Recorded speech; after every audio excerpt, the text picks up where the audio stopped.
తెలంగాణ రాజధాని హైదరాబాద్ మహానగరం భారతదేశంలోనే ఒక గొప్ప నగరంగా గౌరవ ముఖ్యమంత్రి గారి నాయకత్వంలో ఒక విశ్వనగరంగా ఎదగడానికి అన్ని హంగులు ఉన్న నగరంగా ముందుకు దూసుకొని పోతున్న విషయం గౌరవ సభ్యులందరికీ కూడా తెలిసిందే అధ్యక్ష ఈ నగరానికి గొప్ప చరిత్ర ఉంది. 429 సంవత్సరాల కిందట ఏర్పడ్డ ఒక నగరం ఒక మామూలు పట్టణంగా మొదలైన ప్రస్థానం ఈరోజు ఒక మహానగరంగా భవిష్యత్తులో ఒక విశ్వనగరంగా ఎదగడానికి నగరం శరవేగంగా అభివృద్ధి చెందుతూ ముందుకు పోతా ఉంది అధ్యక్ష 429 సంవత్సరాల కిందట బీజం పడ్డప్పటికీ ఆనాడు 1869లో హైదరాబాద్ మున్సిపాలిటీగా ఏర్పడింది అధ్యక్ష. 1869లో మున్సిపాలిటీగా ఏర్పడ్డ తర్వాత 1933లో చాదర్ఘాట్ అనే ఇంకో మున్సిపాలిటీ ఏర్పడింది. 37లో జూబ్లీ హిల్స్ ఒక మున్సిపాలిటీగా ఏర్పడింది. తర్వాత 1945లో సికింద్రాబాద్ ఒక మున్సిపాలిటీగా ఏర్పడింది. అంటే ఇవన్నీ కూడా స్వాతంత్రం రాకపూర్వమే హైదరాబాద్ స్టేట్ లోనే ఈ 4 పట్టణాలు కూడా మున్సిపాలిటీలుగా ఆనాడు Hyderabad municipality, Chadarghat municipality, Jubilee Hills municipality, Secunderabad municipality పేరు మీద 1945 నాటికే భారతదేశానికి స్వాతంత్రం వచ్చే పూర్వమే 4 మున్సిపాలిటీగా ఉండేది అధ్యక్ష. తర్వాత స్వాతంత్రం వచ్చిన తర్వాత హైదరాబాద్ స్టేట్ ఒక ప్రత్యేక రాష్ట్రంగా 1948 నుంచి 56 వరకు 8 ఏళ్ల పాటు ఉన్న విషయం మనందరికీ కూడా తెలిసిందే అధ్యక్ష. ఆనాడే హైదరాబాద్ సెపరేట్ స్టేట్ గా ఉన్నప్పుడే ఇంకా యునైటెడ్ ఆంధ్రప్రదేశ్ అంటే ఉమ్మడి ఆంధ్రప్రదేశ్ అనే రాష్ట్రం ఏర్పడక ముందే 1955లోనే హైదరాబాద్ మున్సిపల్ కార్పొరేషన్ ఏర్పడింది అధ్యక్ష. హైదరాబాద్ సంస్థానంలోనే హైదరాబాద్ ప్రత్యేక రాష్ట్రంలోనే ఆనాడు హైదరాబాద్ మున్సిపల్ కార్పొరేషన్ 1955లో ఏర్పడింది.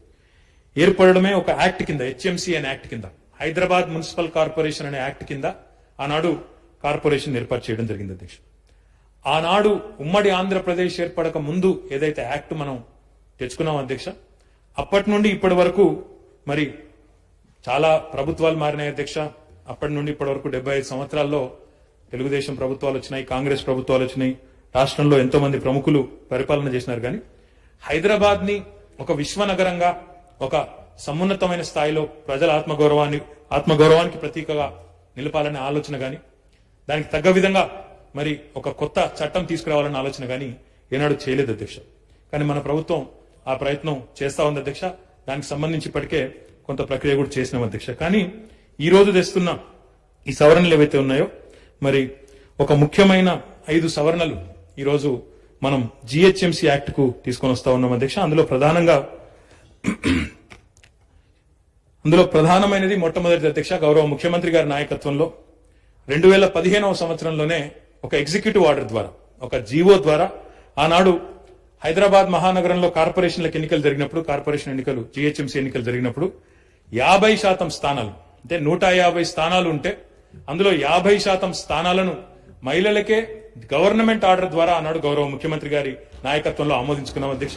ఈ రోజు గవర్నమెంట్ ఆర్డర్ ద్వారా కాదు, చట్టం ద్వారానే సవరణ చేసి చట్టంలోనే పొందుపరిచి భవిష్యత్తులో కూడా మహిళా సాధికారతకు పెద్దపీట వేయాలనే ఉద్దేశంతో ఒక ముఖ్యమైన సవరణను కూడా తీసుకొని వస్తా ఉన్నాం అధ్యక్ష. ఇక్కడ టీఆర్ఎస్ పార్టీ చిత్తశుద్ధి కూడా మేము చెప్పాలి అధ్యక్ష. 50% మహిళా రిజర్వేషన్ ఆనాడు చేసినప్పటికీ 75 సీట్లకే అవకాశం ఉన్నప్పటికీ ఇంకొక 4 సీట్లు ఎక్కువగా ఇచ్చి 79 స్థానాల్లో మహిళలను గెలిపించిన ఘనత కూడా టీఆర్ఎస్ ప్రభుత్వానికి దక్కిందన్నమాట కూడా ఈ సందర్భంగా నేను తెలియజేస్తా ఉన్నాను అధ్యక్ష. ఈ రోజు ఇది ఒక అతి ముఖ్యమైన సవరణ. ఎందుకంటే నిన్నగాక మొన్ననే కేంద్ర ప్రభుత్వం కూడా మన అభిప్రాయం అడిగింది అధ్యక్ష. అన్ని చట్టసభల్లో కూడా, అన్ని స్థానిక ప్రభుత్వాల్లో, స్థానిక సంస్థల్లో కూడా 50% రిజర్వేషన్ మహిళలకు చేసినట్టయితే బాగుంటుందా?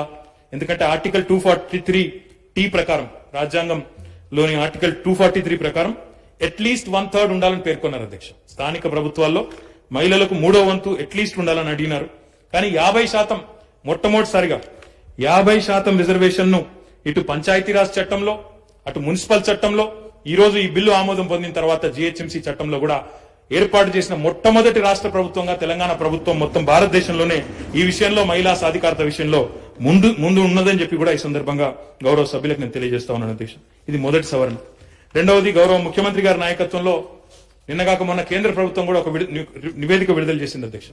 అక్కడి ఫారెస్ట్ రీసెర్చ్ ఇన్స్టిట్యూట్ వారు ఒక రిపోర్ట్ విడుదల చేస్తూ తెలంగాణలో 5 నుంచి 6% గ్రీన్ కవర్ పెరిగింది హరితహారం కార్యక్రమం ద్వారా అని చెప్పేసి ఒక బ్రహ్మాండమైన నివేదిక కూడా వారు విడుదల చేయడం జరిగింది అధ్యక్ష. పల్లె ప్రాంతాల్లో చిన్న చిన్న పట్టణాల్లో బ్రహ్మాండంగా ఈరోజు గౌరవ ముఖ్యమంత్రి గారు ఏదైతే కొత్త పురపాలక చట్టం, కొత్త పంచాయతీరాజ్ చట్టం తెచ్చినారో అందులో పెట్టిన ఒక నిబంధన వల్ల 10% బడ్జెట్ ను ఖచ్చితంగా గ్రీన్ కవర్ కి పెట్టాలి, హరిత ప్రణాళికలు ఏర్పాటు చేసుకోవాలి, హరిత వనాలను పెంచాలి, పచ్చదనాన్ని పెంచాలి అనే గౌరవ ముఖ్యమంత్రి గారి లక్ష్యం ఏదైతే ఉందో దానికి అనుగుణంగా పురపాలక చట్టంలో అదే రకంగా పంచాయతీరాజ్ చట్టంలో కూడా మనం ఇప్పటికే మార్పు తెచ్చుకున్నాం అధ్యక్ష.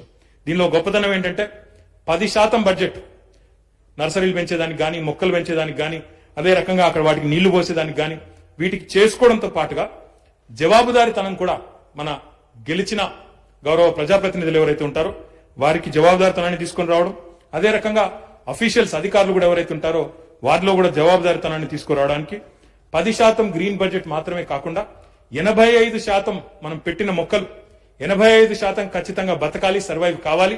వాటి బాధ్యత, వాటి పరిరక్షణ కూడా ఆ అధికారులు గౌరవ ప్రజాప్రతినిధి గారే తీసుకోవాలి, జవాబుదారీతనంతో వ్యవహారం చేయాలనే ఒక నిబంధన పెట్టడం వల్ల ఈరోజు కాంక్రీట్ జంగల్గా మారిపోతుంటే దేశం మొత్తంలో పట్టణాలు, తెలంగాణలోని పట్టణాలు మాత్రం ఈరోజు హరిత పట్టణాలుగా మారే ఒక అద్భుతమైన ప్రణాళిక కూడా గౌరవ ముఖ్యమంత్రి గారు ఏదైతే తీసుకున్నారో దానిని ఈ జిహెచ్ఎంసీ యాక్ట్ లో కూడా సవరణ ద్వారా, చట్ట సవరణ ద్వారా తీసుకొని వస్తా ఉన్నాం అధ్యక్ష. దీనివల్ల చాలా కార్యక్రమాలు గతంలో మీరు చూసినట్టయితే జిహెచ్ఎంసీలో యావరేజ్ గా 2.5% బడ్జెట్ మాత్రమే గ్రీన్ బడ్జెట్ కి పెట్టేది అధ్యక్ష. ఈ రోజు ఈ 2.5% నుంచి ఈ చట్ట సవరణ వల్ల కాంక్రీట్ జంగల్ గా మారిపోతున్న హైదరాబాద్ ను ఒక బ్రహ్మాండంగా హరిత వనంగా, హరిత పట్టణంగా మార్చేదానికి ఒక అవకాశం వస్తుంది. 2.5% నుండి 10% మేరకు చట్టం ద్వారా మరి ఒక మ్యాండేట్ చేయడం ద్వారా బాగా హరిత వనాలను పెంచొచ్చు, హరితాన్ని పెంచొచ్చు అన్న ఉద్దేశంతో ఈ సవరణ కూడా తీసుకొని వస్తా ఉన్నాం అధ్యక్ష. దాంతో పాటుగా పార్టిసిపేటరీ డెమోక్రసీ అంటారు అధ్యక్ష. ప్రజల భాగస్వామ్యంతో, పురపాలన అన్న పదంలోనే పౌరుల భాగస్వామ్యంతో కూడిన పాలన అనే ఒక అర్థం స్ఫురిస్తుంది అధ్యక్ష. దానికి అర్థవంతమైన లాజికల్ పద్ధతిలో ముందుకు పోవాలంటే చట్టంలో కూడా దానికి వెసులుబాటు ఉండాలన్న ఉద్దేశంతో డీసెంట్రలైజ్ చేస్తూ, డెమోక్రటైజ్ చేస్తూ, బ్రహ్మాండంగా ప్రజల్ని భాగస్వామ్యం చేస్తూ వార్డు కమిటీలు కూడా మరి ఏదైతే మున్సిపల్ చట్టంలో తీసుకొచ్చామో అధ్యక్ష, జిహెచ్ఎంసీ చట్టంలో కూడా తీసుకొని రాబోతా ఉన్నాం. 4 రకాల వార్డు కమిటీస్ నియమించబోతా ఉన్నాం అధ్యక్ష. ఒక్కొక్క డివిజన్, హైదరాబాద్ లో డివిజన్ అంటారు అధ్యక్ష, ఒక్కొక్క డివిజన్ లో 4 కమిటీల చొప్పున, ఒక్కొక్క కమిటీలో 25 మంది చొప్పున, ఆ కమిటీలో కూడా ఖచ్చితంగా 50% మహిళలు ఉండే విధంగా ప్రతి కమిటీలో 4 కమిటీలు తీసుకొని రాబోతా ఉన్నాం అధ్యక్ష. యూత్ కమిటీ ఉంటుంది, సీనియర్ సిటిజన్స్ కమిటీ ఉంటుంది, మహిళా కమిటీ ఉంటుంది, వాటితో పాటు ఎమినెంట్ సిటిజన్ కమిటీ కూడా ఉంటుంది అధ్యక్ష. ఈ ప్రతి కమిటీలో 25 మంది ఉంటారు.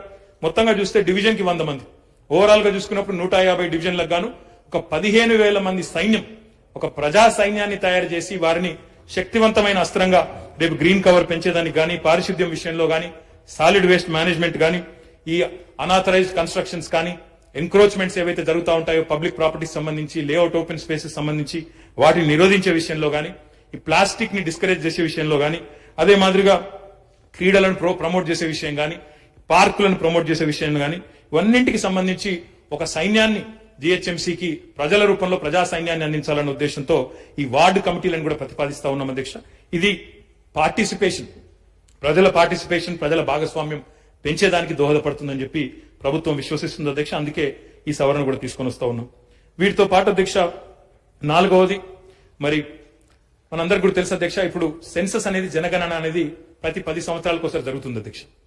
కానీ మాటిమాటికి రిజర్వేషన్లు మార్చడం వల్ల, మాటిమాటికి వార్డు రిజర్వేషన్లు మార్చడం వల్ల ఆ ఎన్నికైన ప్రజాప్రతినిధికి ఒక జవాబుదారితనం ఉండడం లేదు, కంటిన్యూటీ ఉండడం లేదు, ఫోకస్ కూడా ఉండేదానికి ఆస్కారం లేదు. అందుకే తెలంగాణ పురపాలక చట్టంలో గానీ, తెలంగాణ పంచాయతీరాజ్ చట్టంలో గానీ మనం 2 టర్మ్లు రిజర్వేషన్ ఫిక్స్ చేస్తూ ఒక నిబంధన తీసుకుని వచ్చినాం అధ్యక్ష. అకౌంటబిలిటీ పెంచేదానికి, అదే రకంగా ఇంతకుముందు నేను చెప్పినట్టు ఇవన్నింటికి సంబంధించి కంటిన్యూటీ ఉండాలి, ఫోకస్ ఉండాలి, పని జరగాలి అనే ఉద్దేశంతో 2 టర్మ్లకు రిజర్వేషన్ ఫిక్స్ చేస్తూ ఒక చట్ట సవరణ తీసుకొచ్చాం.